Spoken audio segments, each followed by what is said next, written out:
that kind of MBA class has replicated itself across so many functions that it's replaced every other kind of expertise as really the only thing that matters to a business.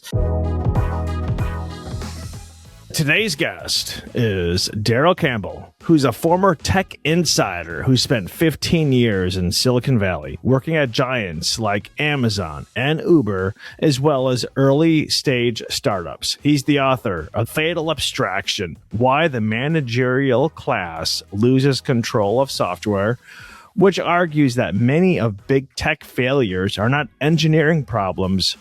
They're managerial failures caused by leaders who prioritize spreadsheets over how software actually works. Thank you so much, Darryl, for joining us today. Yeah. Cheers, Jesse.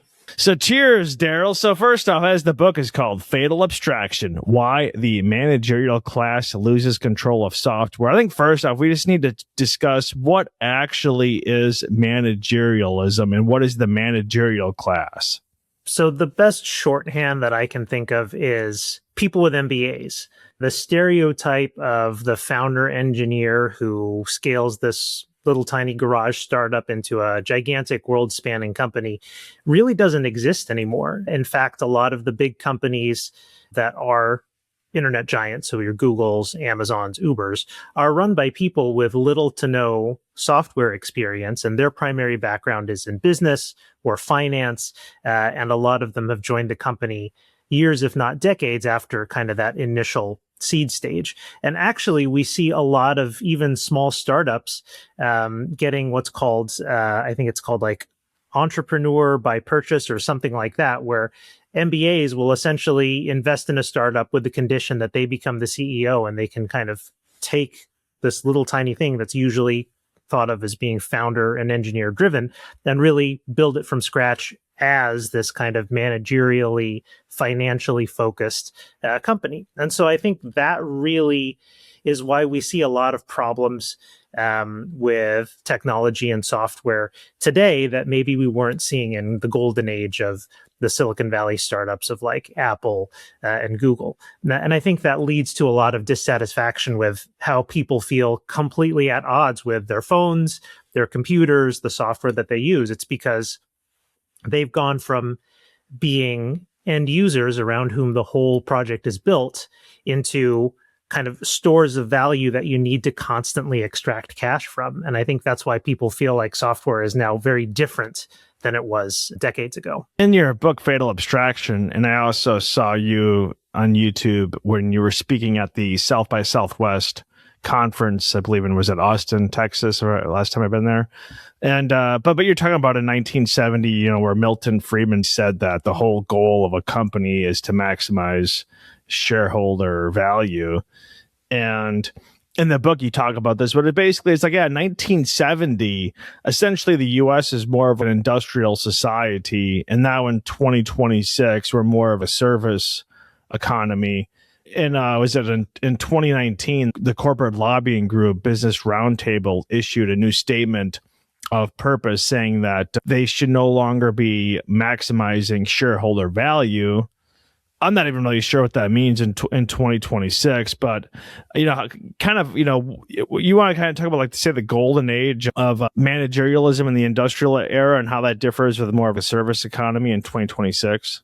So the way I think about it is, in the MBA world, there's these kind of generally accepted principles that business is always like this, it has always been like this, and therefore these are these eternal principles that you'll be able to rely on forevermore. And these are things like maximizing your stock price and profitability being the main focus of whether you're succeeding or failing as a CEO. And one of the chapters in my book is actually arguing that this is a very historically contingent way of thinking, that if you look from, the 16th, 17th century during the very beginnings of the Industrial Revolution in England, all the way up until about 1920, 1930, businesses were run in hundreds of different ways. And then what happened was these large and primarily American industrial companies, railroads, steel manufacturers, oil companies, really codified the way that you're supposed to run a business, that, focus on profitability, accounting as being a core function. And it really worked for them because they had so many other constraints on their business. So, you can only drive a steam engine so fast. You can only extract so much oil from a particular well. And so they could only move at a certain speed that made it kind of okay to run their business with more of a financial model. Fast forward about 100 years, and we have these smartphones, computers that run on software that you could push a button tomorrow and change the way that 3 billion people experience the internet.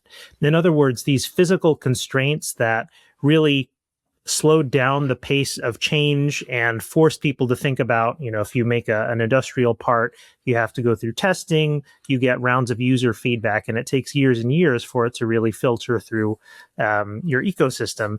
Whereas today, that constraint's no longer there. So you can publish something, it can have this profound and possibly negative effect on people, and you don't find out until these huge catastrophes happen. Some of the specific ones I talk about in my book are the crashes of the Boeing 737 MAX in 2018, 2019, which was really the first time that bad software by itself created this mass casualty disaster.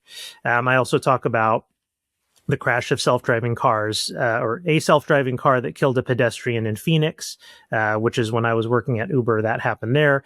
The way that software was used to manipulate the political process, not just in the United States, but also in places like Myanmar, India, and even in Europe. And all of these things are happening because you can go from idea to reality so fast and at such a scale that you don't really have these constraints on forcing you to think about, well, what happens if, XYZ happens, or what happens if I've made a mistake? Will I get that feedback in time for me to prevent it from really becoming a global catastrophe? And that's really the fundamental problem that I talk about that ties all of these things together. In your book, Fatal Abstraction, I believe you mentioned Amazon hires over 1,000 MBAs a year, people that recently graduated from a program with a master's degree, essentially in business. And you said that this is more than any company except for the consulting, it'd be McKinsey or Bain or whatever,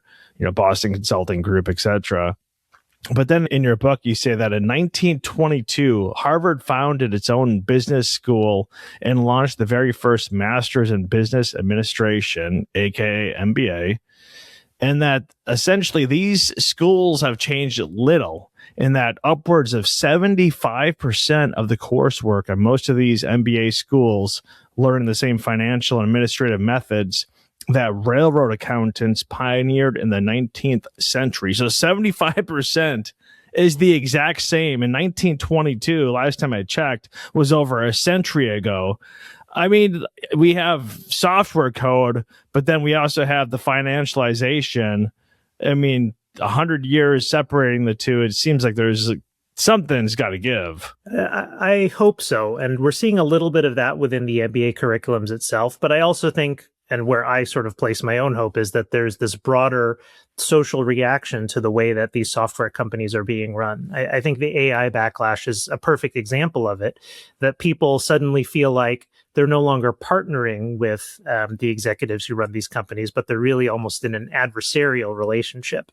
And I actually think the railroads analogy really works in a particular way, because when you install, let's say, an accountant or a lawyer or a financier at the top of a railroad company in 1925, his decision-making process is still hugely dependent on your line engineers who are driving a train from point A to point B, or the timetables that they've agreed upon with local governments, or the freight carriers who are saying, I need this load at this time. There was this respect for expertise, for limitations, that made it more like they were adding someone who was minding the store while the experts were doing their things.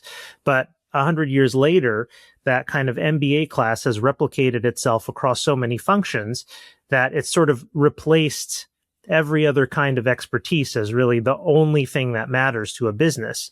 And in the Amazon analogy, I was there 2010 to 2014, and that was really the start of when the character of the company changed, at least from my perspective and from talking to a lot of the people who'd been there even 20 years before I started, that it became less about people who loved selling books or people who knew everything about electronics or musicians running the musicians account into a place where you were just plucking all of these managers from MBAs who really only understood everything in terms of spreadsheets and financial statements. Then they were running everything exactly the same, as if there was this universal language of business that didn't matter if you were selling CDs or cars or whatever. And I think that really degrades both the experience that people have when they interact with these companies and also just your ability to understand exactly what's going on. I mean, looking back to the Boeing crash, for example, you can see pretty clearly that there are financially minded executives making decisions about, we're not going to add a feature because it costs too much, or we're going to avoid training people because that creates expenses for the airlines. And they're talking this very specific language of finance.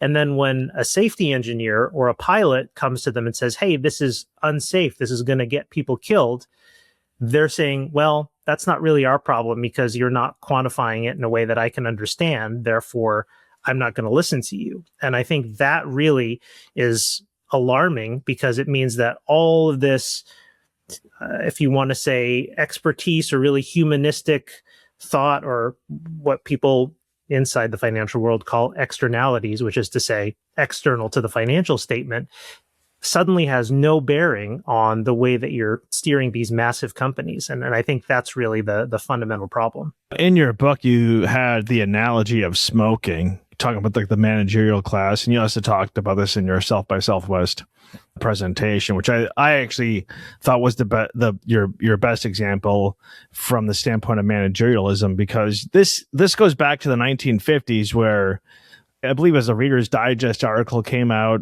linking lung cancer to smoking, and then all these big tobacco companies got together and they decided that they were going to create their own studies just to create all this confusion around it, essentially.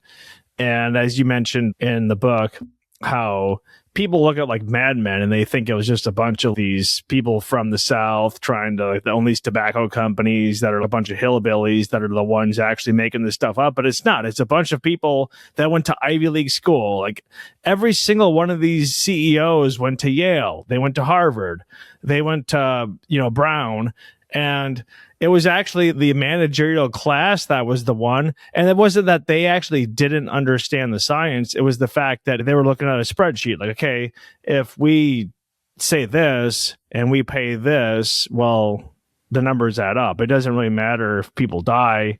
We'll just get new customers anyways. Yeah. And you can look at the evidence and it's incontrovertible. The average annual lung cancer death rate in the United States, or the total number of lung cancer deaths, was something like 3,000 to 4,000 a year, until these managers started pushing tobacco companies and really thinking about what they sold as a product. And then all of a sudden, annual lung cancer deaths went to 100,000 a year, and people were smoking on average, I think it's like 250 cigarettes per person, including children. Which is to say they're included in the average. So the average person's probably smoking more. But anyway, just massive consumption and massive, again, externalities. But what I would think of as almost the evil of managerialism is it allows you to compartmentalize that and say, you know what? Yes, that's objectively bad, but that's not my job. My job is to make as much money for my company as possible. And that's the only thing that I need to worry about. And that enables you to really do these things that are, from kind of a philosophical perspective, impermissible, like funding these studies that are basically lies that say, oh, no, it's not that bad, or just sort of anything that plants the seed of doubt, whether it's talking with, the one doctor in 100 who's going to take your bribe money, or just funding ads that cast doubt on these kinds of things. And I think that really kind of removes the last brake, BRAKE brake, on human behavior that was also kind of in that basket of like physicality, time, inventory, and so on. And so once you eliminate all of these things and you only operate your business on that financial level, then anything, literally anything, is permissible as long as it makes you more money. And that, I think, is the really terrifying thing. As we're talking about big tobacco and big tech right now, is big tech in 2026, is big tech in 2026 in its big tobacco phase? So, and if that is the case, what is the lung cancer equivalent right now? Ooh, well, I would say from a PR perspective, I think it is, at least at the very start of the big tobacco phase, where there is this turning away of public sentiment. I mean, if you think about the way that people considered Facebook in 2015, before all the Cambridge Analytica stuff, people generally liked it. They were happy to use it. They were starting to make it a part of their daily life 6, 7, 8 times a day. And then since then, it's just been kind of taking off the mask of what's going on at Facebook, what's going on at Google, what's going on at Microsoft, that makes people just reinforce the idea that these companies don't have anything like my best interests in mind. All they're trying to do is get as much money from me as possible and kind of tilt that balance of extraction of value versus utility to me as the end user so far in their favor that it almost becomes irrelevant if their product is useful to me in any way, because it's going to either cost so much money or be punishingly difficult to use. A perfect example is, Windows 11 or Windows Office. It's gone from you buy it and you have a perpetual license for it and you don't get all these AI upgrades and you don't get upsold, to being constantly said, oh, this is expiring, and no, we won't tell you why, but you can't do anything about it. The only way to stay current is to pay us $200 a year for the rest of your life. And so people are starting to see it. It's impossible to ignore. Now, whether that's going to result in that kind of widespread legislation, regulation, it's difficult to say. Certainly now, the Trump administration seems like they're kind of pretty far in the corner of big tech and also anti-regulation.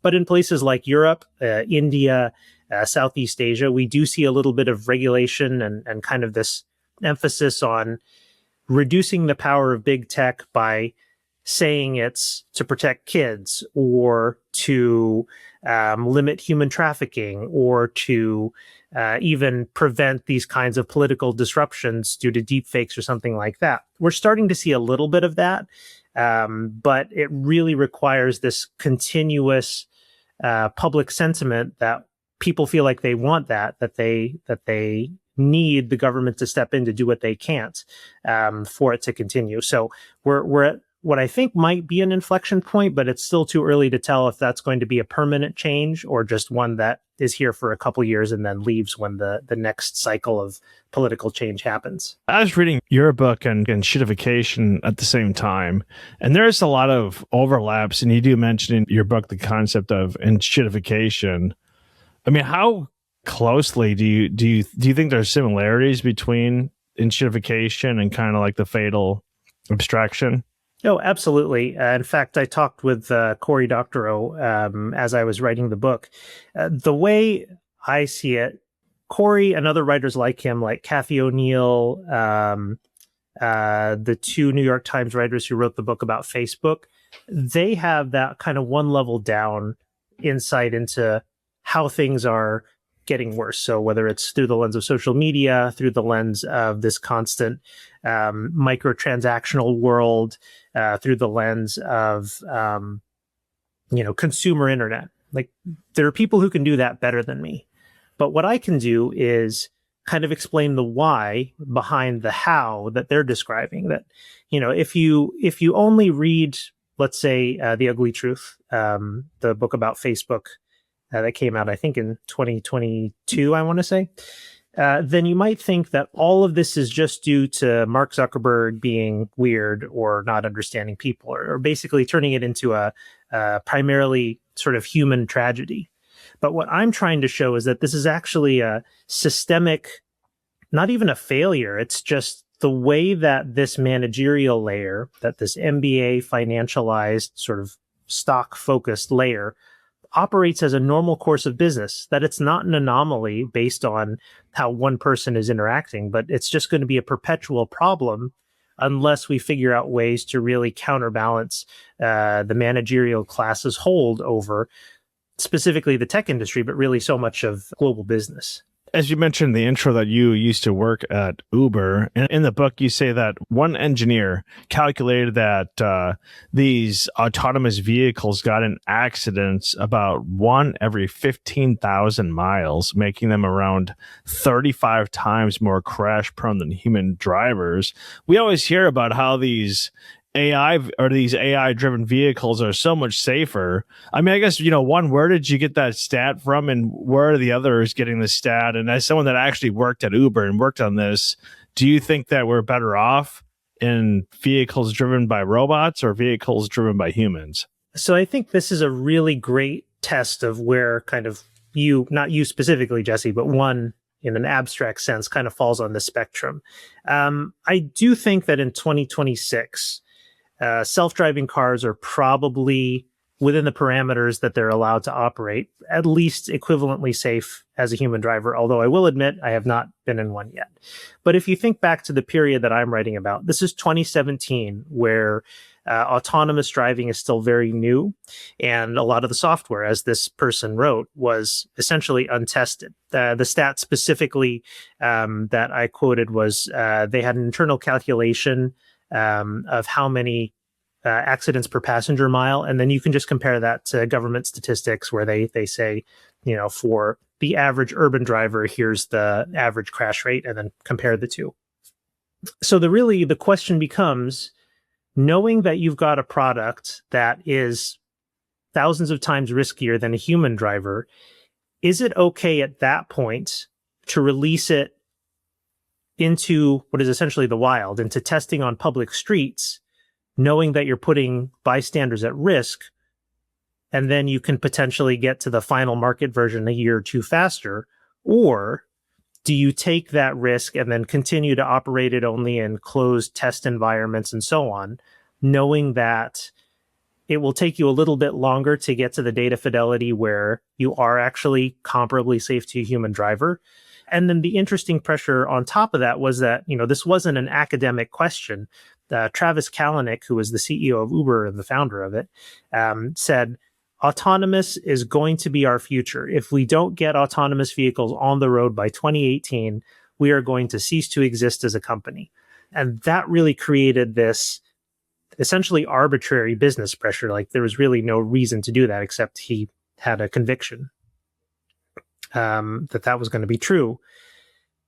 And so that really colors the engineering decisions and the safety decisions that sort of flowed from that. That if you accept that it's 2017 and Uber faces an existential crisis that will put it out of business by the end of 2018, then of course you're not going to say, oh, we should be safer and delay our product by 2 years, knowing that we're not going to kill anybody. And so that's really the decision-making process that I wanted to highlight. It's not that people are saying, I'm going to go out and kill 1,000 people tomorrow. It's that they're making sort of difficult business decisions that really impact the financial performance of these companies, but that also have these tangible safety risks that put people in harm's way.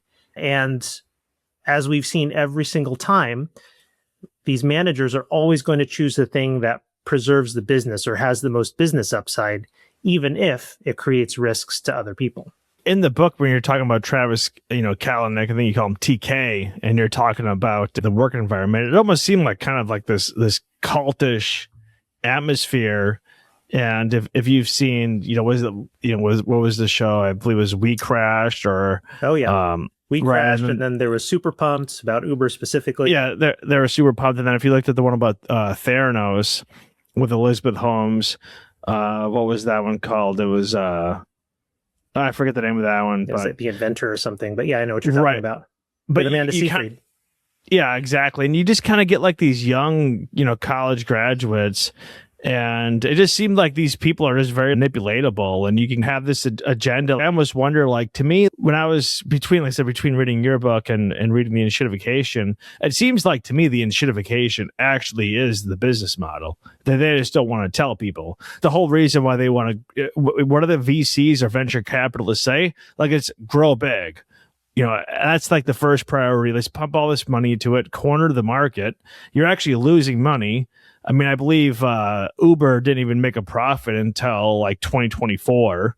And, Airbnb, the same thing. A bunch of these, it took Amazon like 12 years to make a profit, whatever. But basically, you cornered the market. So you're going to lose money. And the business model is actually the Enshittification. Once you corner the market, once you have that market dominance, then you can start clawing that money back. And when Cory Doctorow was talking about it, it seems like, yeah, it's obvious. That was the plan from the start. Yeah. And looking back on it, and this is not to excuse anything, but I think you're exactly right that part of the business model is hiding the cynicism inherent in these kinds of things from a lot of the people that you depend on to execute that vision.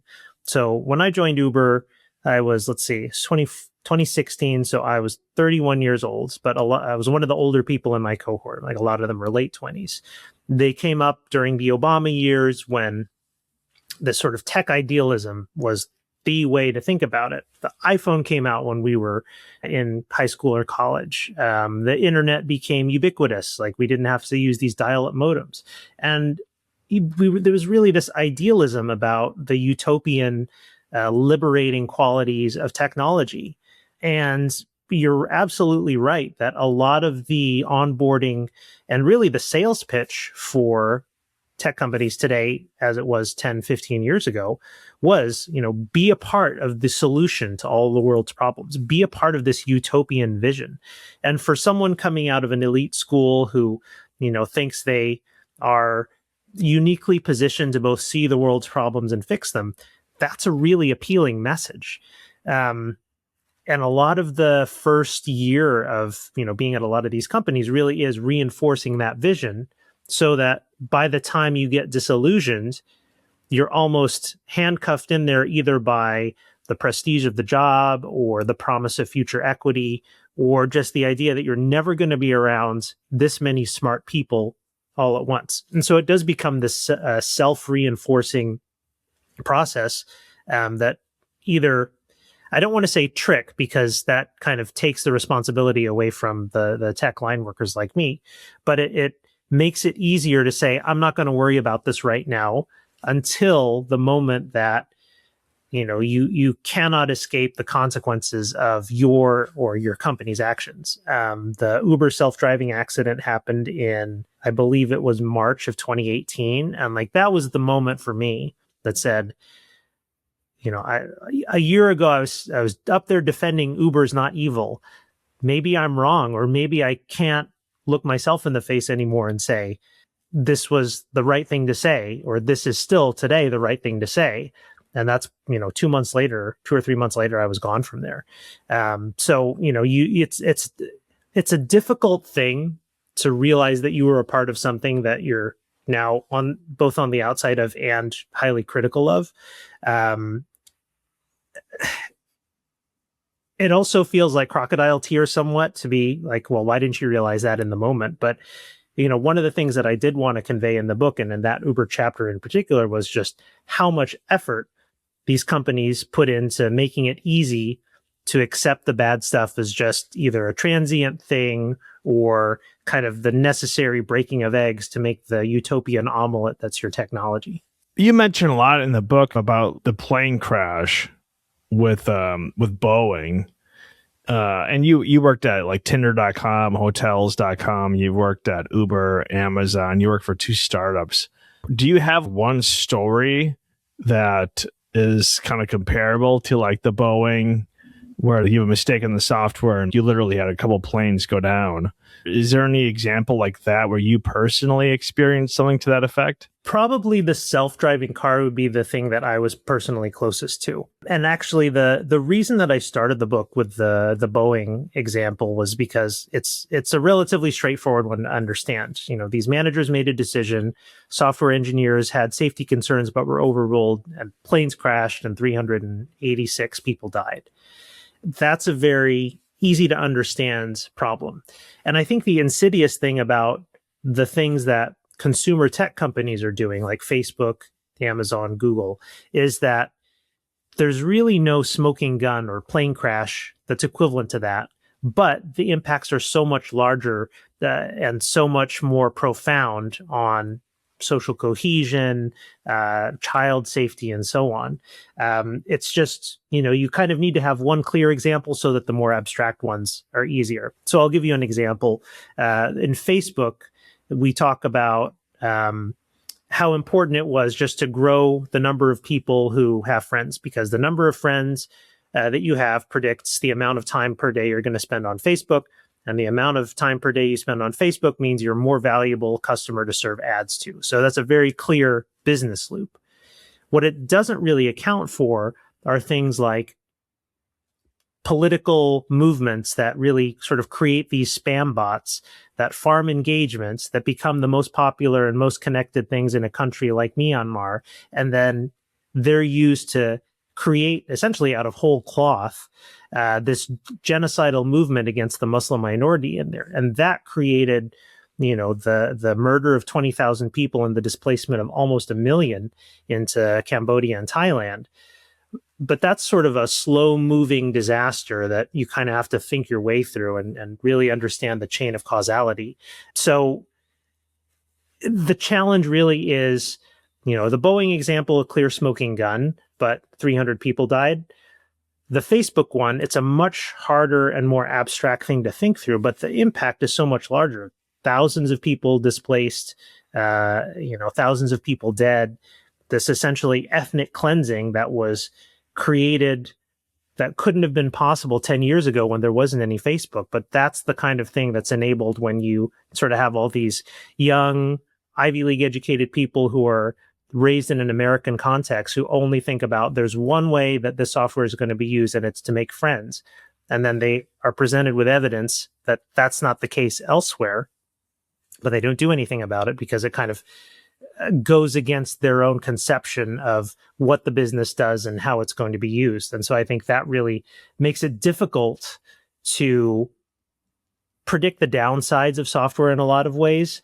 And the sort of financialization means it's also easy to slide it under the rug because, you know, Myanmar is a small market. It's maybe 1% of the value even of Thailand, which is itself 1% of the value of the United States. So it's a small problem that we don't need to address because the financial return is low, but it causes what is essentially a modern genocide. Your last chapter of the book, you talk about AI. Obviously, we got ChatGPT and Claude and Google Gemini and, you know, Anthropic, etc. And basically, there's over $700 billion that's been invested into AI, and that there's only about $50 billion a year of revenue.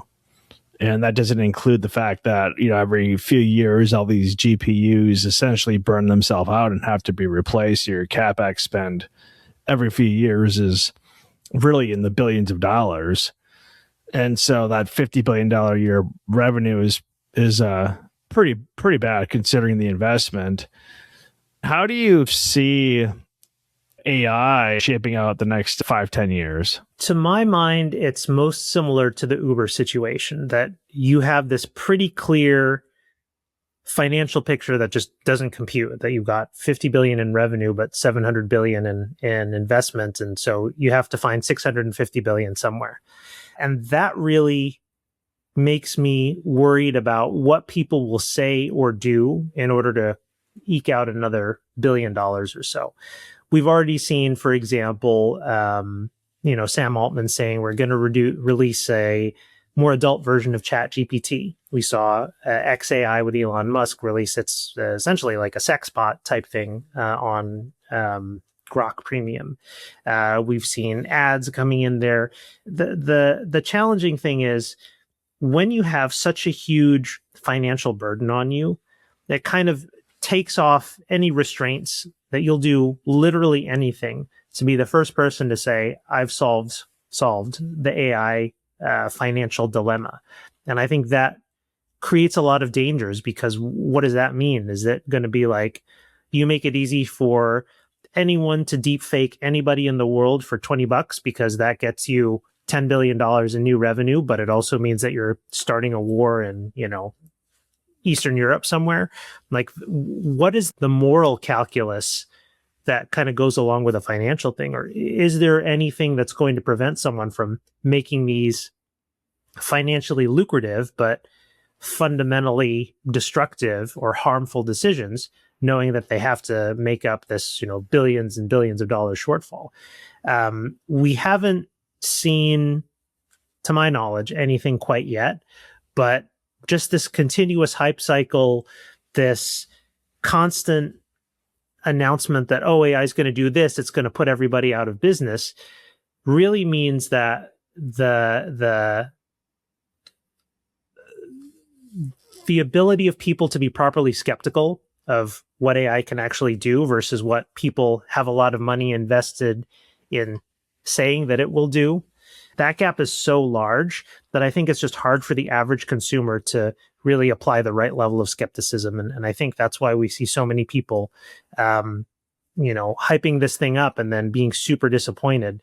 There was an MIT article that came out, I think last year, saying that 95% of companies that have started an AI pilot have not been able to get any return from it. And I think that's a really clear example of the vast difference between what people are hyping up because they have a financial incentive to do so versus what AI can actually do.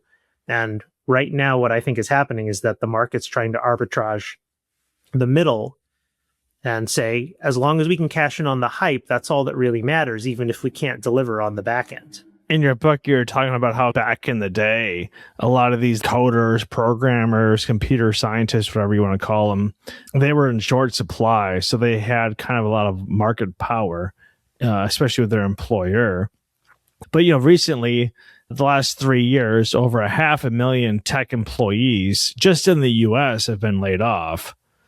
And so it seems like a lot of the power that these employees have is actually diminished, because one of your solutions was kind of like, these people just need to grow a set of balls and kind of like, stand up for themselves, whatever. And I could not let, the company just kind of push them around. And then, of course, you also have the H-1B visa, and there's something like 400,000 tech employees that have been hired by H-1B visas. And then a lot of the AI kind of supplementation for the models is being done in Kenya or, Costa Rica. So a lot of this stuff's kind of offshored. So it doesn't really necessarily seem like the tech employees, in 2026 necessarily even have that much leverage anymore. Yeah. Is that true? Is that true? Yeah, it's one of the challenges of writing about the tech industry, and in particular AI, is that as soon as you put pen to paper, you're almost outdated. And it is one thing that I've been kind of disappointed to see over the last three or 4 years, because like I finalized the book in mid 2024, and now 18 months later, we're already seeing this inversion of power to go even more towards the side of the managers. And I think the answer is, I'm not really sure. I mean, on the one hand, the people who are left now have a disproportionate amount of power relative to the 100,000 or 400,000 other people who are no longer there. But on the other hand, they're probably thinking, I've just got to save my job because otherwise they're just going to let me go. One thing that does give me confidence, though, is a couple of these scientists that Meta's recruited. I mean, they've invested $1 billion in their personal salary. And so the challenge doesn't become, you have to get, 500,000 tech workers to unionize or whatever it is.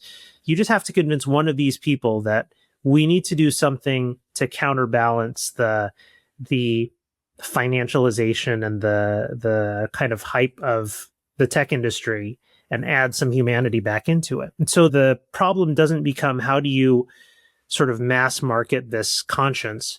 The problem is, how do you sort of foment it in a couple of these key people who can actually put their finger on the scale because there's just so much invested in them. So it's a different problem. It's kind of the same solution that you need to convince the right people that you have to have this moral dimension to the way that you design software. But in terms of just a pure numbers perspective, it's kind of concentrated a little bit more now. So it's not a super satisfying answer. And I wish I had, these people's phone numbers to say, hey, you should be thinking about it XYZ way. But I mean, part of the reason of writing the book is the hope that it makes its way into the hands of a couple people who can then sort of convince other people that there's an alternative way to think about technology other than just as a cash machine. I've read a lot about managerialism, and of course, as your book is called, Fatal Abstraction, why the managerial class loses control of software. And you kind of talk in the book about how people will just kind of like blame capitalism, like, oh, capitalism is bad, or whatever else they want to blame. But I actually find it interesting, and you kind of mentioned Burnham's book talking about managerialism in 1941. How is it that the MBAs and all these, quote unquote, financial experts took over? I mean, I just find that part to be fascinating. And then also in the book where you also mentioned about how people have this idea of like a business flow chart, or organizational chart. And it's not some typical pyramid or something like that. It's actually a circle because these companies are so large. Like you have Facebook in the US, you have all the, maybe they have some tax shelter. I don't know. Like, was it Apple? Isn't it headquartered technically in Ireland or whatever? Then you have all these different branches. So you don't actually have some easy to follow hierarchy. You actually have some like circle. The whole thing's convoluted. Yeah. And the circle analogy I really like because it really describes what you could call the fundamental tragedy of being Mark Zuckerberg. Not to say that he hasn't made some decisions, but what I'm describing there is like people think about the org chart as just a hierarchy where information flows from top to bottom, bottom to top very easily. That's what those boxes and lines are supposed to communicate. But what's really happening is that you've got what is essentially like an onion. You've got your executives at the center, and then you've got layers and layers of people in between the executive sort of core, and then the people on the front lines who are programming the software or designing the airplanes or, driving the self-driving cars.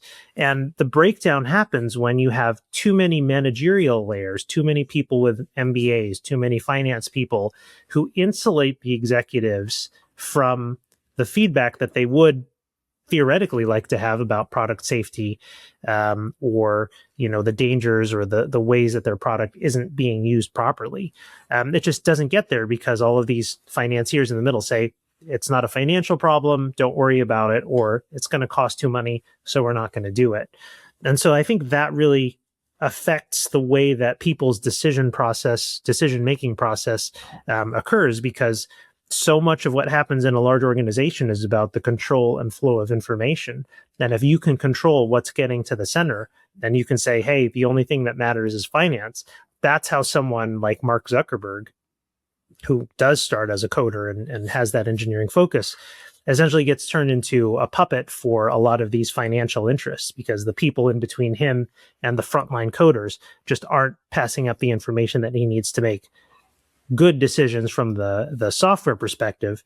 They're passing him up information in the way that forces him to make primarily financial decisions. Nowadays, it doesn't really matter what sector you're in, but the companies are so massive. If you're the CEO, you have no idea how the sausage is made, so to speak. I was watching a podcast with Cory Doctorow. He basically says you get these CEOs that know nothing. They'll talk to a tech employee. They'll make a suggestion. The tech employee basically tells them, like, yeah, you're a fucking moron. Like, shut the fuck up. You know what you're talking about. So then now they're just like, oh God, like, I don't even want to talk. Like, they basically want AI to take over the jobs because they don't even want to talk to the employee. They just feel like a moron. These companies are so big, they can't relate to any of these employees. They have like this resentment. I've did a podcast recently on this, but it seems like managerialism is like even like in the book 19, the guy that kind of created the concept, he basically said in 1941 we had managerialism, and people who at the time were afraid that communism would replace capitalism, and he's like, no, it's going to be managerialism. And that's why I think it's interesting when everyone talks about like, oh, capitalism is bad. I mean, what's capitalism at its core? Capitalism is that someone owns the means of production. Well, these big companies, no one owns the means of production. So you have no single shareholder. Like even now, like in like Amazon, Jeff Bezos owns 11%. He has no power over Amazon, right? Like, so like, that's not really capitalism. That's really more like managerialism, right? Yeah, it's this weird third thing. And I think that's really why the managerial model no longer functions. If you think about what you're talking about, which is the shareholder feedback loop, that, a shareholder has certain interests and they vote a certain way.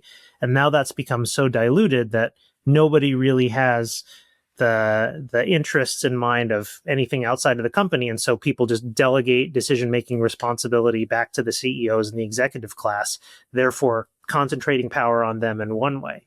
At the same time, some of these companies are so huge that they're essentially immune from the other traditional moderating force in capitalism, which is, marketing. In other words, if you make a bad product, the market goes to a competitor and you buy that one and puts you out of business. But if you think about it, who's the competitor to Microsoft? Who's the competitor to Boeing?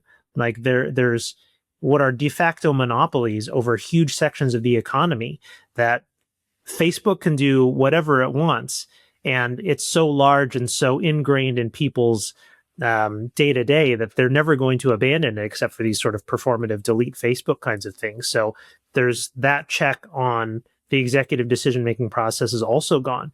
So we've gone from a world where, the managerial class could have a very strong idea about the financial direction they wanted to go, but these big shareholders like JP Morgan or Andrew Carnegie would say, that's not what I want. And so you need to sort of moderate your decision-making process. Or you had Ford, GM, Toyota, whatever. And if Ford makes a garbage product, people just buy a Toyota. But we're now in a world where so much power and so much sort of share of market is concentrated in these companies that they're functionally immune from both sets of sort of corrections. And we don't really have governments that are willing to do the antitrust work that, Teddy Roosevelt's government was willing to do in the 1920s. So we're really caught in this world where it's an old mindset that assumed certain things about the way that people would run companies, and people would sort of counterbalance the managerial decisions with shareholder interest or market interest. Both of those things have gone, but we haven't caught up in the way that we teach the managerial class how to run companies responsibly. And so we're kind of on this runaway freight train where the P&L is the only thing that matters, even as it burns the world around it. So I think that's kind of where a lot of this enshittification and the sort of weapons of math destruction comes from, is that this runaway, unchecked idea that financialism is the only thing that matters, and therefore that's how we're going to run the company. Meanwhile, we have no other inputs into the decision-making process that used to be there 100 years ago. Talking about enshittification again, but basically Cory Doctorow in his book, he talks about the two main factors that created enshittification. It was basically the loss of competition, where you have all this VC money, these tech companies grow, and you just buy the competition before they ever actually turn into competition. You buy them when they're minnows before they turn into sharks. And then the second thing was regulation. You corrupt the regulation. Well, if you buy up all the competition and you have 1, 2, 3, 4 companies that are actually the only companies that actually are able to provide this service, well, then that means that you have, say, a handful of companies that have all the expertise. So that when those people go into government, like, of course, they probably have stock shares still that are dependent on those companies doing well, or they have friends there, or whatever, or they plan on going back. So it's like, are you really going to, because again, if you have 4 companies in the industry, who has the expertise? It has to be the revolving door, because those are the only people that have any idea how to regulate it. And then, of course, it just turns into this situation where it's like a flywheel, right? The less competition you have, the less regulators you have, it's just going to continue to be less and less and less. Yeah. And the less competition you have, the bigger these companies are and the more immune they are to the regulators' toolkit. I mean, one perfect example is the FTC fined Facebook for the Cambridge Analytica data breach $1.5 billion. So at the time, that was the largest fine ever imposed by the FTC. So sounds like a lot. Facebook makes $330 billion a year. So that's one day's worth of revenue. So that's essentially a rounding error. So even if you have a regulator that's willing to take action, the things that they can do to punish some of these companies that are making bad choices are negligible, that it's almost the cost of doing business, that you'll pay a $1.5 billion fine so that you can make your $329 billion in peace.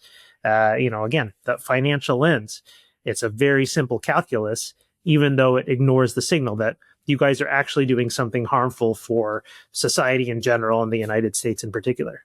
My thesis overall in general is just Robert J. Gordon's thesis, which is that we really haven't had much economic or technological kind of inventions or innovation since the 1970s.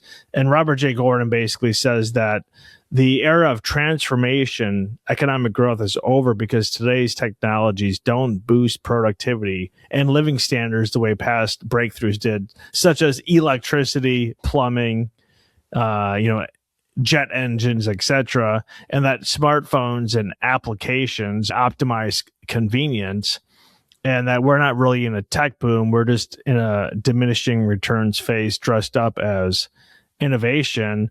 And for me, I just think like the fact is, like it goes back, like I said, I think Enshittification is the business model. I've said this before, but if you were in a coma in 1995 and you woke up today, like, oh yeah, your phone in your pocket is nice, but the house you're living in is the same. The car you're driving in is probably honestly worse with all the bugs in the computer system. I don't know, riding the subway or riding the public transportation is probably worse. And then, of course, everything's way more expensive. You have way more processed food. Nothing really improved. And I think it's just like the Enshittification is the business model because they're not actually inventing anything new. And as someone that actually worked in tech for over 15 years, do you think we're inventing all this new stuff? I mean, you kind of mentioned Uber is just kind of a middleman. Airbnb is just kind of a middleman. It doesn't seem like that's new if you're inventing a new middleman. But am I wrong? Is my thesis wrong? We actually are living in this technological advanced era?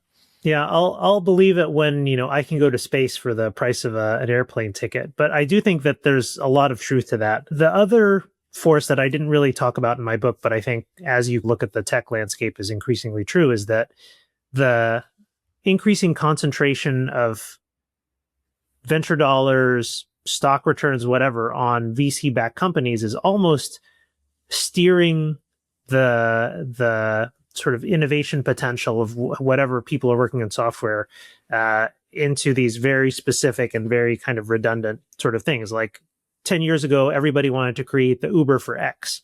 Today, it's the AI version of X. And you think about the VC interests that are so invested in only funding that, who's now trapped making an AI version of whatever that could actually be doing that transformative, classically disruptive technology work that could be solving the pollution crisis or, making it possible to do new forms of energy, but they're just caught making another Chat GPT wrapper because that's where the money is. So I do think there's a lot of potential that's being squandered because the market has now become so short-sighted, and that we've kind of focused on, if you're a founder in San Francisco today, you're obviously going to build the company that will get you $1 million so that you can continue living out your startup dream.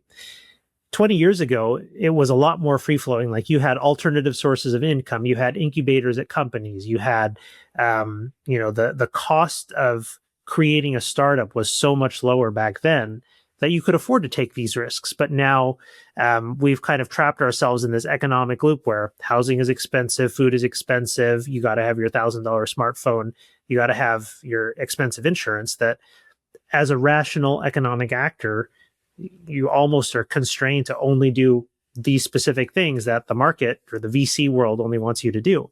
So I think that is a tremendous drain on the potential that technology could have. I think there's a lot of things that AI could do that we're just not doing because the focus is filling that $650 billion shortfall with revenue generating ideas versus ones that are philosophically good for humanity. But I also think there's a lot of things that people could do outside of AI world that are related to more of the concrete problems that everyday people face. And the more that the market gets concentrated in this sort of K-shaped economy where you've got this sort of small, wealthy, upper class elite that's willing to do all this crazy stuff, and then you've got everybody else whose lives are slowly getting worse. There's has to be a breaking point at some point. I don't know if it's going to be French Revolution style or if it's going to be something a little more moderated, but you cannot have a world where 5 to 10% of people are getting their needs met on a daily basis and everybody else is being punished without some sort of break with the way things are. I mean, it's just, if you look back on history, which is where I started, I started to get a history PhD back in the day, but you look at times of severe economic crisis, whether it's the Black Death in the 14th century Europe, or World War I, or the Industrial Revolution or the French Revolution. There is a breaking point for human civilization, and I wonder if we're not a year or two away from that, and that's really going to be what breaks the system. But that's just me speculating. I don't know. I don't have any particular insight into that. It's just kind of looking back at the historical record. In that South by Southwest presentation you gave at the end, you kind of mentioned, because you did talk in the book about how you did work for two various startups, and both those startups crashed and burned. But you mentioned about how there was this art, Basel situation, and how the founder spent all this money. Do you want to talk about that story, or if we can, just what's the most insane, what are some insane stories you can talk about working in the tech space, whether it's, startups or more established companies like Uber, Amazon, hotels.com, Tinder, etc. Well, I can talk about that one in particular, but the founder of this startup, what I didn't realize when I joined was, here was a guy who wanted to live the life of a startup founder without actually doing the work of founding a startup. So he got this crazy investment, a couple $1 million, hired people from brand name companies like Uber, DoorDash, and so on, and then just sort of took that money and spent it on Art Basel. He sponsored an SNL after party one week. And I think that was he talked the talk, and maybe it was on me that I was at a part of my career where I was willing to take a risk on that.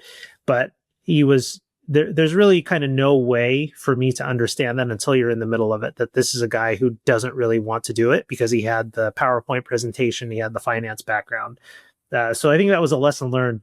I told my wife at the time, this is probably going to be the last time that I join a startup because, we've got a mortgage now.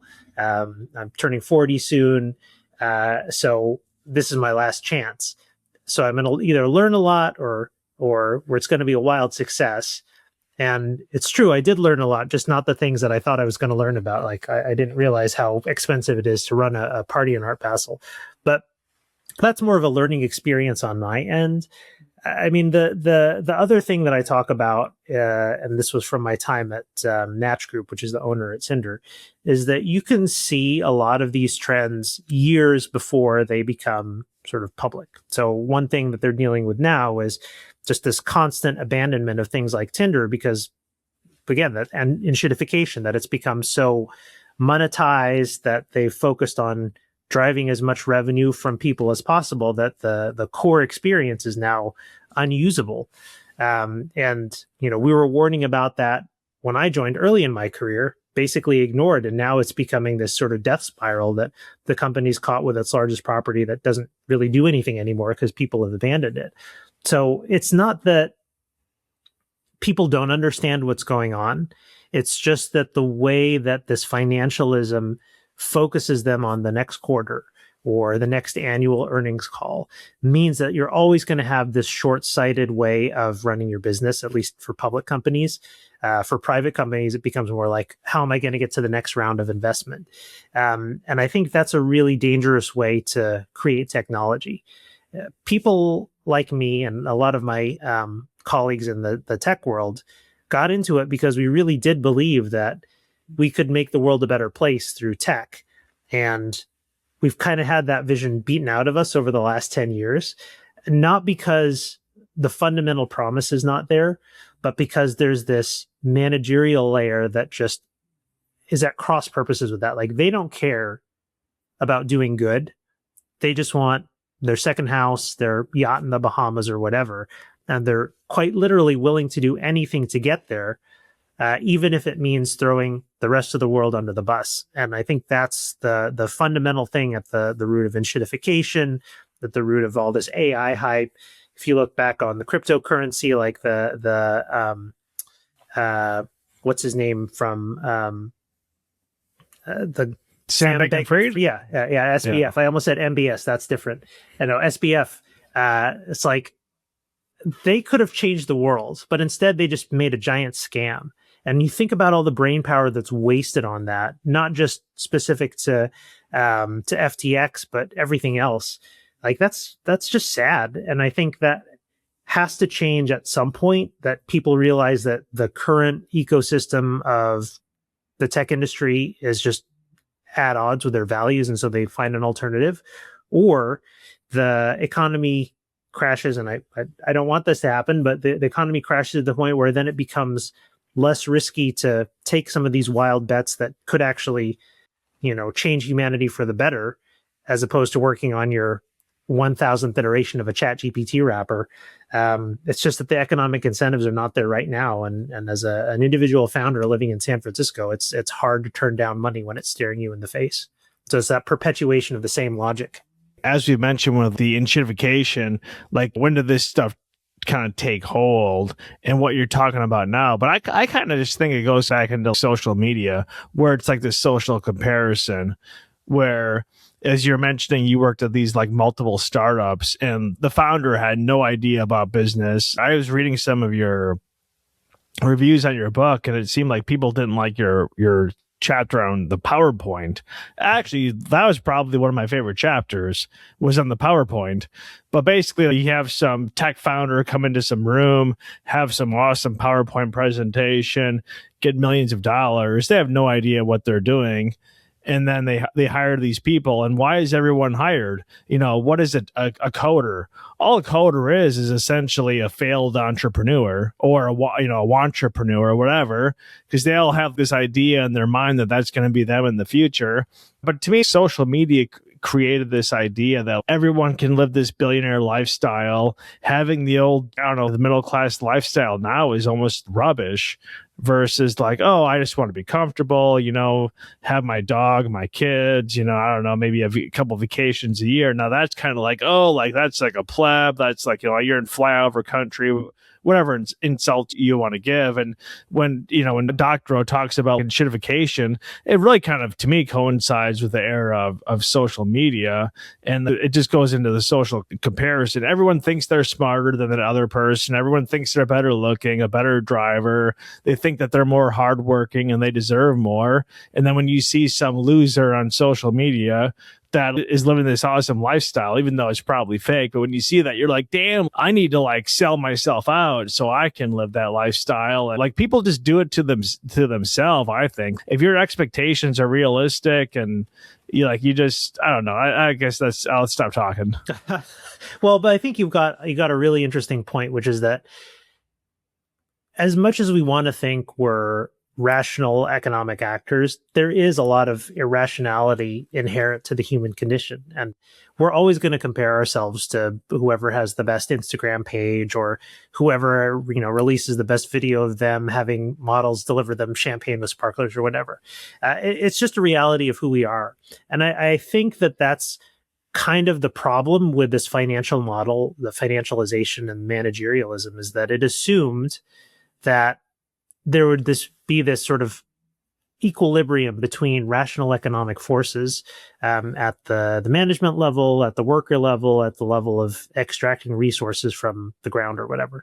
And that turned out not to be the case, that so much of human direction is focused on consensus and what people think, and that kind of decoupling of the reality layer from the hype layer.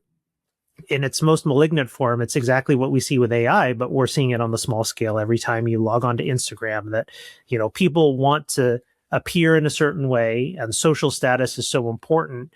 And that drives a lot of what's going on, to the point that you can ignore the reality of what's actually happening out there. And in a lot of ways, this financialization of the tech industry is exactly the same thing, is that you're so focused on the abstraction of dollars and stock price and whatever, that you ignore the fundamental reality that airplanes are crashing and your self-driving cars aren't safe, and you're scamming people out of their life savings because all you care about is, I can say on Crunchbase, I've raised $100 million this week, or, my stock price went up 20% versus last year. And I think that kind of anchoring on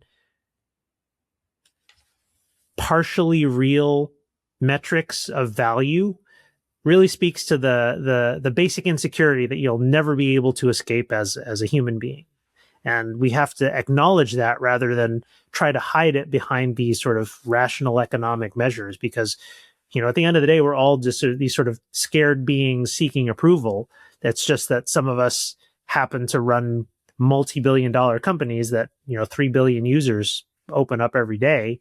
And that carries with it a responsibility. But if you're only focused on that validation and that approval of, your peers or the market, quote unquote, or whatever, you're just going to lose sight of that. And I think that's really the issue with so much technology, is that you're anchored to the wrong metric of whether you're a success or not, that is purely financial and is in a lot of ways divorced from the reality of what regular people experience. You kind of mentioned in the book how you're no longer in tech. So what do you do in 2026? A couple of things. So I've got my own consulting firm. So I still talk with investment companies, private equity, and so on, about the tech world that I left behind, and try to give them an alternative to some of the rosy pictures that they do.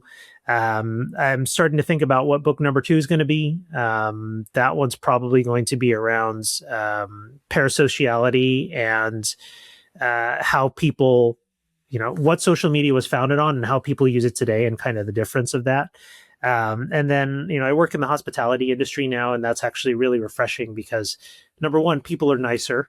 And number two, having had that experience with technology, now I can help my company get to a responsible use of AI rather than chasing the hype cycle, or add some things that were on the outside of the tech world, table stakes about 5 to 10 years ago. But, the hospitality industry tends to be a little bit behind the curve on tech. So I'm able to just bring them forward a little bit. So got stuff to do now, but a lot of it is really thinking about, how do I, with my knowledge of the tech world and my sort of skepticism, and there aren't that many skeptics who can credibly speak to what actually goes on behind the scenes in technology, how do I use that to try and sort of make the world a better place, in a way, to get back to what I originally joined the tech industry to do, knowing that it's just no longer possible to do that as an insider. And do you think we'll see any improvement in the future? I mean, you can talk about this Enshittification, where Google purposely made Google search worse, because if you had to search 5 times, or say 8 times instead of 5 times, now they can serve you more ads. It's like, right now it's like streaming services. Oh, streaming was supposed to replace cable. Well, now you pay more money for the streaming services than you just did for the cable package. Like to me, I always kind of think like a lot of the, it's like people always want to talk about, oh, we got fake news and we have misinformation. So yeah, the whole business model is dead. Like ABC, all these, whether the New York Times, they're having to do the internet model. They have to be clickbait to get views. So they're having to submit to the same business model as as me, right? As some person that operates a podcast with one person versus 1,000 people. So it seems like, I don't know. I just tend to think these business models have to get exploded before we actually see any improvement. And I think that's going to take at least another recession, then time to rebuild it. But I don't see much changing in the next 10 years. But how do you see it changing? Yeah, so there's the cynical version of me that agrees with you, and then there's the optimistic version that there's an adage, I forget who said it, but it's like you always are walking backwards into the future. In other words, you can only predict the future based on the past, and I think a lot of times it can lead to these black swan events that you don't even see coming. There's an old book that I read in grad school called the Nature of Scientific Progress. It's by Thomas Kuhn, and it essentially invented the idea of paradigm shifts. And his main thesis was, for a lot of times, change looks like this: a slow incremental process. And then randomly, it becomes this huge change that just sort of breaks the way the world operates. And those things come not in predictable cycles, but when they do, it's usually because there's all of these pressures that have built up over time that are just unsustainable to suppress anymore in sort of the current system. And I think Enshittification is one. The K-shaped economic crisis or economic recovery is another. The whole idea that we're just kind of stuck in the world where everybody's inventing another ChatGPT and no actual progress is being made is probably a sign that we're on the cusp of one of these paradigm shifts. And when they are, they're hugely disruptive. They're kind of destabilizing, but the configuration that society ends up in a lot of ways confronts the problems that the previous version just could not. And it's part of me is kind of scared of that, because what is it going to do for, the safety and well-being of people? Are we going to be in this sort of resource war? Are we going to be in a world where my 401k goes to zero? But part of me is kind of excited about the possibilities where we've been stuck in this rut for so long that surely anything that comes after is going to be an improvement. So I don't know. That's just my gut feeling, but it really does feel like in a couple of years, something fundamental has to change.